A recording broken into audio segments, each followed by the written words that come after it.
When I was 14, I planned my wedding. This one's wife. How on earth are they still married? Hello, I'm HG Tudor. This is a question that I've seen many people ask in relation to this one's wife and Harry. How is it that they've still remained married? After all, there are the repeated reports of arguments, fights, fallouts, that they're separated, that they don't live together at Monty's shit show, that she lives in Los Angeles and Harry has his bolt holes that he has retreated to, that the children don't exist. And of course, people understand that she is a narcissist and recognise, of course, that a relationship with a narcissist is problematic. Therefore, it causes them to wonder, in light of all of these reports, how is it that they can remain married to one another? Well, it's important to understand that in some instances, there are people who can have relationships with narcissists that last decades. And the reason for that is the victim never escapes and the narcissist never disengages. It is not a happy union. Behind closed doors, there'll be ups and there'll be downs. There'll be the roller coaster ride of sustained devaluation with respite periods. In some relationships, that spills out into the wider world, where people witness a very difficult and tempestuous relationship, that family members and friends and neighbours witness rowing, physical fights even, sulks and falling out at events and so forth, and people wonder, oh, those two. And then they make up and all is sweetness and light, and people shake their heads, not really understanding that this is the dynamic between narcissist and victim. Nevertheless, some of those relationships endure, as I say, not happily, but they go on for years. This one's wife and Harry came together in 2016, and here we are, some 8 years later. They were married in 2018, and therefore they've been married for 6 years. Typically, the golden period with a narcissist runs for somewhere between 6 to 18 months. It can be shorter, it can be longer. It might sometimes be as long as 2 years. And this is where everything's hunky-dory. The victim believes that they've met their soulmate, that they've found that one true love, and they're deliriously happy with this person that likes all the things that they like, dislikes the things that they dislike, that provides them with love, affection, intimacy, that they have a joyous time together. It's fun, it's exciting. They really do feel tremendously happy and blessed at the person that they have ended up in a relationship with. However, in the same way that the sun always rises in the east and we're all going to die at some point, sustained devaluation follows, and does so in its various forms. As I have explained previously, this is where Harry finds himself, and he has had a number of years of this sustained devaluation, whereby, behind closed doors, he's mistreated, and then he'll get respite periods. In public, there are sometimes instances where there are small devaluations that are shown, or he's in the glowing golden light of the respite period where she speaks about him in praiseworthy terms, or he benefits from her utilising the facade, whereby in public she speaks well of him, but then as soon as they're away from those individuals, it reverts to the sustained devaluation. A good example of that was where she spoke of him as being so smart when they were in Nigeria. This, of course, is all part of her public-facing facade, and yet, when they returned to the United States, there were photographs of them exiting the plane, which showed her walking ahead of him, and him carrying all the bags, looking like a lackey rather than her husband. But why is it that their relationship has continued, notwithstanding all of the stresses that come from the fact that she's a narcissist, and, of course, that they're both heavily scrutinised as prominent public figures? Well, let's start with Harry. Why hasn't he knocked it on the head? Why hasn't old Fantapubes thought to himself, you can fuck this shit sky high, why am I putting up with all of this nonsense? At first, any problematic behaviour that she exhibited, he will have rejected, because on the whole, things have been great. and therefore he will have given her the benefit of the doubt. That's a typical response of the victim. Once the devaluation starts, it of course has followed the golden period. So he has had perhaps 18 months, 2 years of things being great. And then when it starts to go wrong, he sees that wrongness as against the golden period, and the golden period outweighs it. Therefore, he just thinks, she's tired, it's the honeymoon period coming to an end, these things happen. And of course, early on, he may not have been subjected to the worst of the devaluing behaviours. It might just have been that she was more difficult to please, that she was giving him the odd silent treatment, and he just put it down to other factors. It didn't cause him to think, hang on a second, this has all gone wrong, forget it, I'm out. Furthermore, he will have repeatedly attributed her behaviours to third parties, that she was simply reacting to the racist behaviour of the British press, that she was struggling with the pressure of scrutiny from all those that were criticising her on social media. This would be an easy route for Harry to go down. Rather than realise this is a narcissist that has manipulated him and is now devaluing him, it's far easier, and his emotional thinking will cause him to do this, to believe that her bad behaviour towards him isn't as a consequence of who she actually is, but is being driven by external stresses. You'll recall that he issued that note in 2016, the statement, decrying the apparent treatment of this one's wife by the UK media. The fact is that after a period of seeing those behaviours and still siding with her, and remember, she would also explain away the behaviours by either blaming him or other people, so again he wouldn't be able to see that this is an intrinsic part of who she is.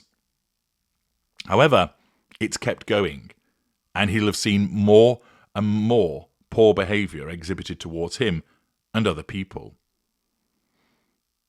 These days, Harry just doesn't look happy.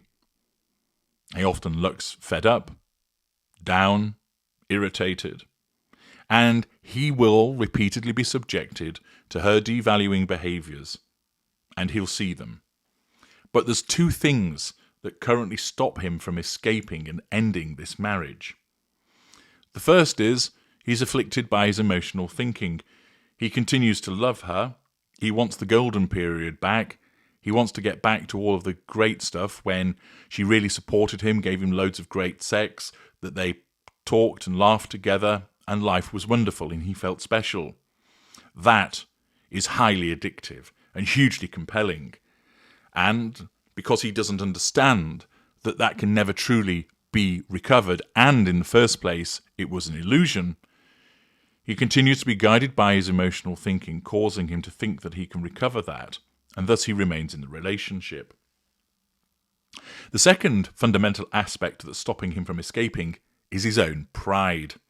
This narcissistic trait, similarly corrupted by his emotional thinking, causes him to not want to give up on the relationship, but also his level of pettiness is such that he simply could not be able to face all of the people that would say, "Harry, we did warn you. Harry, I told you so." He knows that if he was to put the kibosh on this relationship, that there would be plenty of people in the press, in his own family, across social media who said, "We tried to tell you, Harry, we did warn you about her, but you wouldn't listen." And his own pride causes him to be unable to stomach that, and so foolishly he persists in the relationship. In fairness to Harry, of course, it is rarer for the victim to escape the narcissist than it is for the narcissist to get rid of the victim. So that has to be taken into account. But in relation to Harry ending this marriage, his emotional thinking and his pride are getting in the way of him doing so. If you accept that children exist, there may also be the additional consideration that he wants to keep the family unit together. Naturally, also in relation to pride, people don't want to admit that they've failed, that somehow it didn't work, because at this juncture, he will think that he has some blame in it also. Rarely do people realise that actually it's all the fault of the narcissist.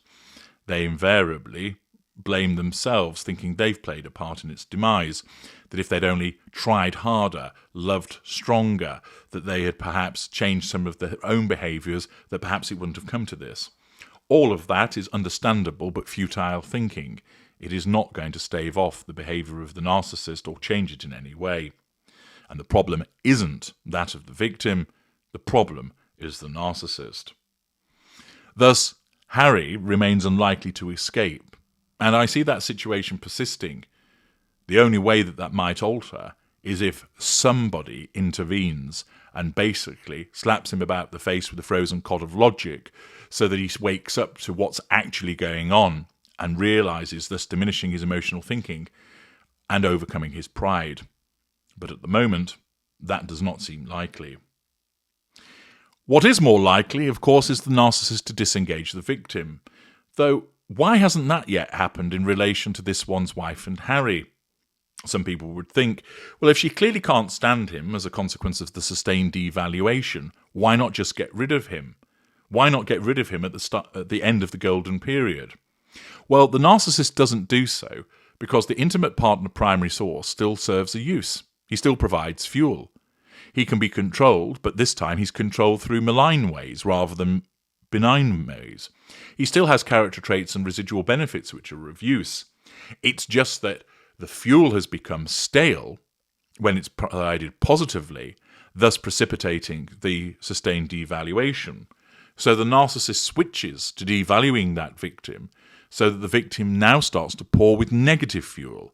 And the contrast that this provides with the hitherto given positive fuel is stimulating for the narcissist and refreshes, if you will, the relationship in some way. Accordingly, the narcissist doesn't jettison at the start of the sustained devaluation, but rather there has to be one of the 5 disengagement triggers. And in the case of this one's wife and Harry, none of those have yet been triggered. Briefly, he hasn't broken down. He's still functioning, although it's questionable how long that will continue for. Another reason for disengagement is exposure of the narcissist. Harry hasn't done that. Another reason for disengagement is that the victim essentially sees through the narcissist's behaviour and becomes too difficult to control. Now, there will be instances where Harry has fought back, but he has yet to get into the zone of being so difficult to control that it's not worth doing so, vis-a-vis the other things that he provides, and therefore that disengagement trigger has not occurred. Another reason for disengagement is massive wounding. Harry hasn't caused that. And the final reason for disengagement, and one of the most common, is that the narcissist finds somebody else. There's been no doubt that this one's wife will have tentatively sought to ensnare somebody else by way of a replacement for Harry. If you'll recall, she was said to be cozying up to a member of the Getty family until they circled the wagons and stopped that from proceeding. But the fact is, she hasn't been able to find a replacement, and therefore the trigger for disengagement hasn't occurred. There's no doubt that as a consequence of the sustained devaluation, she can't stand Harry, because that's the way that the narcissism makes her think about him in order to devalue him. But what's actually happening is none of the disengagement triggers have actually been activated, hence she's not kicked him to the curb, and the fact that she keeps on failing at everything that she tries to do means that Harry remains in play because he brings value by virtue of the royal connection. Because she's not been able to make it on her own, as an actress, as a content creator, as a group thought leader, whatever you might want to describe her other activities, because American Riviera Orchard has gone nowhere, because Hollywood hasn't come calling, because the A-listers haven't embraced her, this means she still relies on Harry, because the only reason she is relevant is as a consequence of marriage to Harry. Lose that, and she really does sink into obscurity. This is why it becomes all the more important for her to try and find an alternative ship to jump to, and she hasn't been successful in doing so. If she were able to make a good fist of something else, she may well jettison Harry because he essentially breaks down and is no longer a useful appliance to her, and thus that would be a disengagement trigger. So she could still get rid of Harry even if she hasn't got anybody else immediately. She would then look to get that person at a later juncture. But the fact is, she hasn't been able to ensnare anybody else, and she hasn't been able to go it alone because she's useless, talent-free, and charisma-free, which means Harry remains useful to her. And notwithstanding the fact that he's in devaluation, she still clings on to him because the royal connection is all that she's known for. Thus, this is why the marriage endures. It's not a happy one. He is being devalued, she lashes out at him, there'll be periods of time where they're not speaking, there'll be periods of time where they're arguing. Of course, there are the public appearances, where she then puts on the facade and makes it seem like it's an idyllic marriage and everything's hunky-dory. And remember, because she compartmentalizes, when she's doing that, she truly believes that's the case. And then it switches back to the devaluation. Meanwhile, Harry gets dragged around the world, continuing to look relatively miserable, trying to put a brave face on it all, but lacking the desire to end the marriage for the reasons that I've explained. Accordingly, the relationship persists, and thus it is that roller coaster of sustained devaluation, then respite period, sustained devaluation and respite period. It is not a happy union at all. And either she will disengage from him, most likely as a consequence of maybe something else working, thus Harry is no longer useful to her, although I see that as an outside bet. More likely, it would be if she's able to ensnare somebody.